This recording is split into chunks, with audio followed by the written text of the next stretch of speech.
Oke, kali ini saya mau nyobain smartwatch yang katanya mirip-mirip seperti ZBlaze Stratos 2. Kemarin ada yang request siapa ya? Smartwatch ini pasti layarnya sudah AMOLED dan harganya juga lebih murah, sekitar 100 ribuan deh. Kalau waktu kemarin saya cek ya. Smartwatch ini tipenya adalah HM03. Ini tipe ya, bukan merek. Kita lihat di sebelah kemasan ini dia ada fitur-fitur highlightnya seperti GPS position. Kapasitas baterainya juga ini lumayan ya, dia 300 mAh. Kemasannya sendiri terbilang bagus, rapi, masih dilapis seperti plastik kaku gini guys di dalamnya. Nambah keren deh. Untuk tampilan awalnya dia seperti ini ya. Smartwatch-nya terlihat memang sih mirip seperti ZBlaze Stratos 2. Namun kita lihat ntar untuk fitur-fiturnya guys.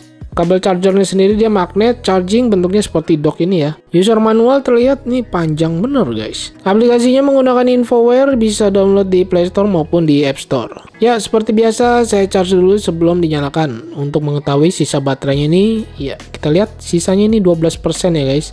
Ketika nyala dia harus di pairing dulu nih guys ke aplikasinya yang namanya Infoware tadi ya. Ini sudah saya download dan kita pairing. Sekalian kita lihat di bagian aplikasi watch face tambahannya di sini lumayan banyak nih guys. Dia sudah dikategorikan gitu ya. Semuanya gratis, free. Terlihat di bagian watch face awal tampilannya nih juga mirip guys seperti ZBlaze Stratos 2 ya. Display ukurannya di 1,3 inch, resolusinya juga 360 x 360 pixel. Di setting brightness-nya ini kalau saya lihat dia hanya ada manual aja ya, tidak ada auto brightness sampai 5 level tingkat kecerahannya. Dia tidak bisa di tap to wake, hanya bisa raise to wake aja. Kemudian auto lock ini adalah screen time off ya, bisa sampai 20 detik. Ini lumayan lama sih menurut saya.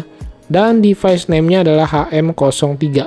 Untuk build quality sendiri udah cukup oke menurut saya ya. Ini berasanya ringan ketika dipegang. Materialnya ini sepertinya dari plastik, di bagian case juga di bagian belakangnya nih. Dan yang paling keren sih menurut saya di bagian bezel nih. Bezel ini terlihat dari logam. Untuk fungsi tombol-tombolnya sendiri kalau yang bawah untuk masuk ke menu pintas sport. Kalau kita lihat di fitur sportnya ini ada sinyal GPS yang menyala ya, sedang mencari gitu guys. Dan kita mulai ada waktu penghitung mundur, timer.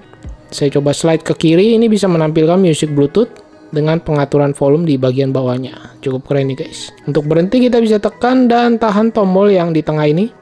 Masuk ke menu utama, tekan tombol yang atas. Kalau tombol yang di tengah ini untuk kembali saja ya, back fungsinya. Dia tidak bisa diputar juga. Di bagian kualitas strapnya terbilang bagus menurut saya. Dia ada dua pengais strap di sini dan juga bakalnya ini dari logam. Nah, yang sangat saya sayangkan di bagian quick release ini terlihat dia ada di sebelah kiri ya, bukan di sebelah kanan.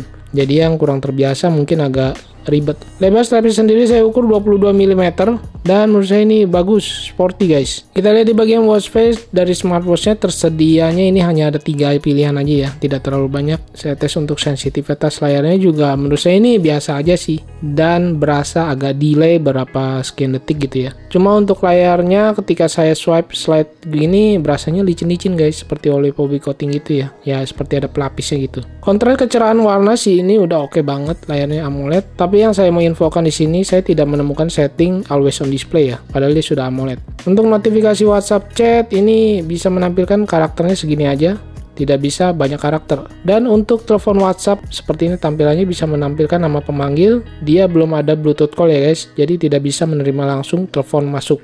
Saya coba pakai ke tangan saya, strapnya ini berasa panjang ya guys, bisa dilihat ya. Untungnya dia mempunyai dua penyangga strap di sini yang sering saya bilang, jadi bisa kelihatan lebih rapi ketika dipakai. Strapnya ini terbilang sporty dengan desain smartwatch-nya juga mantap nih guys, keker ya. Saya tes untuk raise to wake, ini berjalan dengan baik, cukup responsif. Cuma kalau saya lihat ini berasanya agak tebal aja sih guys. Saya ukur untuk diameter case-nya adalah 47 mm lebih. Sedangkan tinggi look-nya ini 52 mm ya, cukup besar. Dan tebalnya 13 mm lebih, hampir 14 mm guys. Mantap nggak tuh tebalnya? Saya coba tes untuk di fitur heart rate sensor, dia harus di tap dulu nih guys di bagian bawahnya ini ya, baru bisa memulai. Ya, dia berjalan secara dinamis atau berkelanjutan.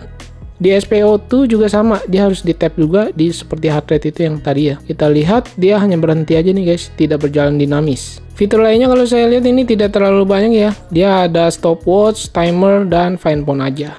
Ya, smartwatch dari HM03 ini menurut saya sih udah cukup keren ya. Bagus desainnya, sporty, layarnya cakep, AMOLED. Cuma yang sangat saya sayangkan ini saya tidak menemukan always on display. Juga berasa di bagian display screen-nya ini agak delay ya ketika di slide atau di swipe. Build quality materialnya sih ini boleh lah guys. Dia cukup ringan, jadi ketika dipakai sehari-hari ini cukup nyaman ya. Lalu yang saya infokan lagi, dia belum ada Bluetooth call. Dan ingat, smartwatch ini terbilang diameternya cukup besar dan tebal.